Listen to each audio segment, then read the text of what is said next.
Hello and welcome to Sega News Bits Extra. I'm your host George, and with me is Barry. Hello. And today we're going to be talking a lot of news, Sega news, great news, the best news. The first one we're going to start off with is a mobile game news, and don't turn off the video just yet. Bayonetta is coming to Shin Megami Tensei DX2 on mobile, and this is actually a really stylish mobile game. I actually liked the little bit I played. I just can't stick with mobile games, and that's just my curse, but Bayonetta on this one is the Bayonetta from the first game. I think that was obvious for everybody because Sega only owns the look of Bayonetta from the first game. But what do you think about Sega being more open with her being used? Because before Nintendo did 2, even after they did 2 for a while, Sega was kind of ignoring the existence of Bayonetta and was pretending, you know, they had nothing to do with it. What do you think about this? I think it's a cool collaboration. To be honest, I think the first design of Bayonetta is the most iconic, so even if there are some sort of issues there with Nintendo, I think it works to their advantage that they use the first design. And I don't know much about the game, but it makes me want to check it out now that she's making a cameo in it. Yeah, it's a pretty interesting game. It's really stylish. The music is really good. The story is whatever. I mean, it's a mobile game, but they have cool dialogue that's kind of classic to the series if you play it on the 3DS. So they did a good job adapting it, and this is a cool crossover. I have nothing negative to say about it, really, outside of, like, it's interesting that Bayonetta's coming over to another universe. It's like, this is like a huge crossover. This is the first Shin Megami Tensei game made by Sega since, I think, they did one on Game Gear. That just, you know what I mean, a long time ago. Wow. And now Bayonetta's coming over here, so it's kind of like a whole crossover people, developer / properties. So that's cool. Yeah. And the other one was just posted today was Sega ages Puyo Puyo to feature obscure English localization arcade version. So I don't know if it was just a mistake in the story, but like in our story, it wasn't written by me. It was written by Flair Habanero. Of course. I shouldn't even. Why did I even? Okay, I should have known. He's our resident Puyo Puyo fanboy. I read the whole article, and he was talking about how, like, there was never an English version in arcades released. So there was one that leaked online, and people thought it was fake, like it was a fan-made one. And I guess he said something like Sega confirmed it is, I think he meant isn't. Confirmed that it isn't a fan-made one, because in the Japanese post, they have a screenshot where it shows you the English one, the one that was leaked. I guess they were going to make a European port of the game, and it got canceled. I think that's what he meant. I have to double make sure, but the screenshot is real. There's going to be an English version of the story in the Japanese release of this game. So when it comes out in Japan, you could buy it. We don't have a Western release date yet, but I'm assuming it is coming over here. What do you think about this? I think it's cool. My favorite thing about the 3D classics and Sega Ages are when they use it as a vehicle to give us extra content like this. Like, for example, the Sonic the Hedgehog one on Sega Ages had the Mega Play version. Yeah. And here it's cool that they're including this. I do know that in the past, Sega has done this before where they create an English version that exists for, like, an arcade game, but it never gets released. I'm trying to think. One of their other puzzle games had it. I played it at Galloping Ghost, and it was like a game that never really released, and it was meant for Japan, but it had English. And then there was another one. I'm trying to remember. Well, Rent-A-Hero had an English version of and it never released, and it was meant to come out on Xbox. Remember that? Yeah, I do remember that. Yeah, there's so many crazy, like, that they do this, and they're just out there, and they're not really making money about it, like, on it. So I like the idea that this is coming back as a downloadable title thing, but we'll see what happens when it comes out here.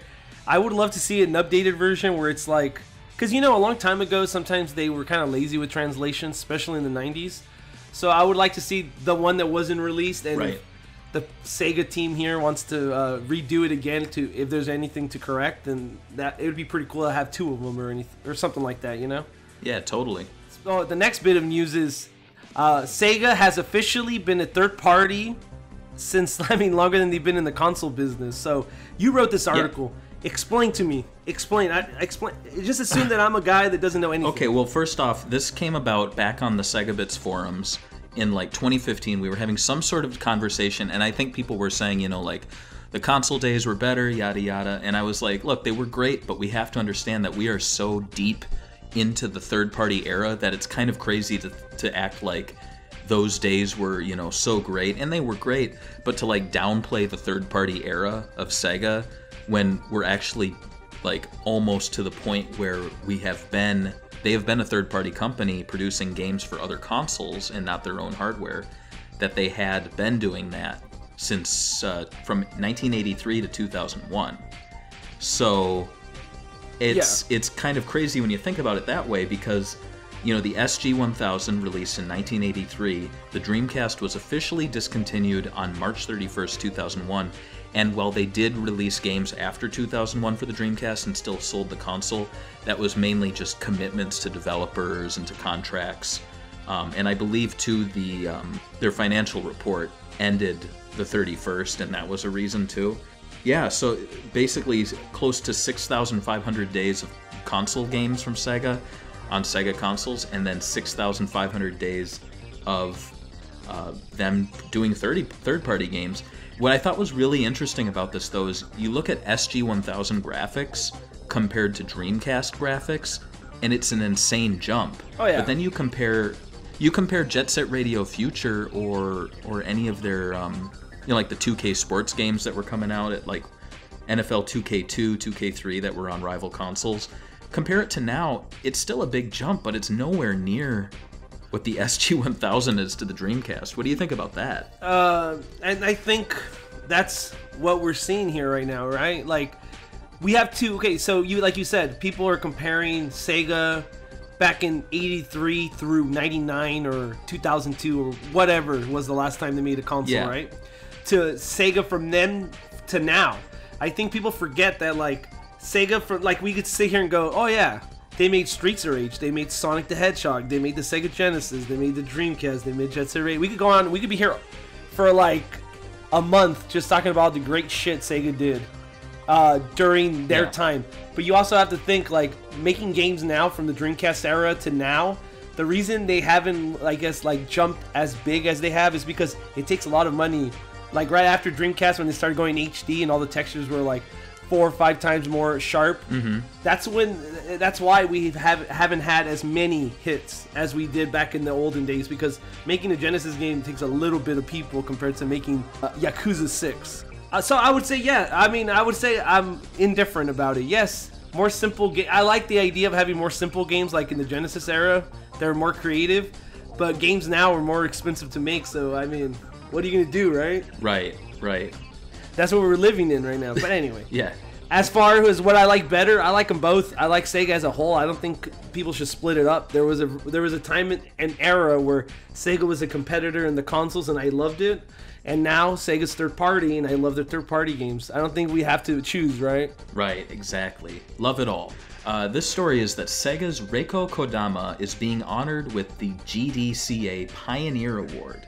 And this woman's work for the company goes back, forgive the pun, but ages. Like, you look 83. At her, you look at her games, and these are Sega Ages titles now. Alex Kidd, Phantasy Star, and she even worked on Skies of Arcadia. She also worked on Seventh Dragon Code VFD, which I believe is... Yeah, that was her latest. Yeah, and some of the Sega Ages titles. So I'll just read this little bit here. So it's the Game Developers Choice Awards, and these were conceived as a way to recognize unsung geniuses and people dedicated to game development throughout history.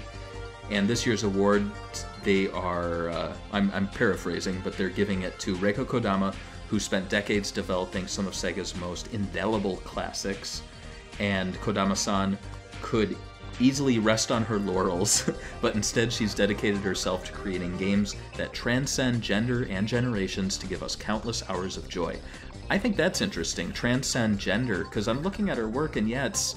And I mean, I've kind of always felt this from Sega, is that it's not a super masculine company with their brands. Like, they really do represent both women and men. You look at her picture here, and you see a strong female character on the Phantasy Star side, and 2 of the 3 characters in Skies of Arcadia were strong women too. So I feel like that's it's very Oh, I was gonna just say, like, it's very interesting, like, when you do a lot of research on Sega and how they come up with concepts on how they sell a game.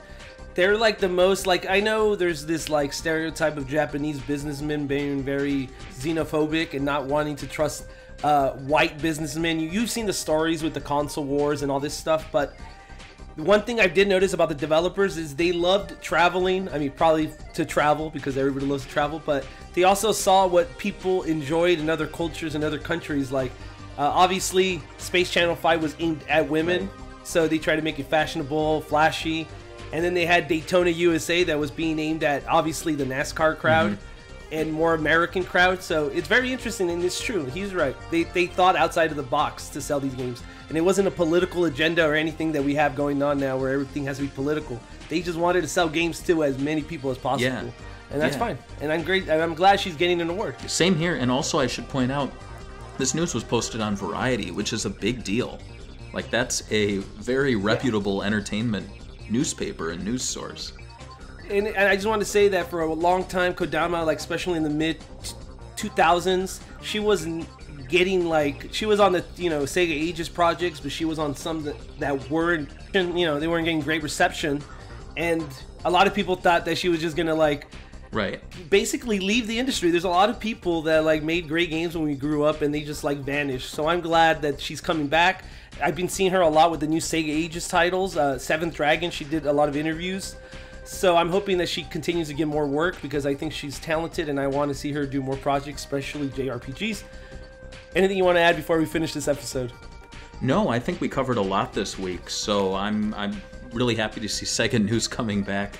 Everyone's waking up, and I'm just looking forward to what this year holds. Thank you guys for watching. We'll see you guys next week. Love you guys. Bye. Bye.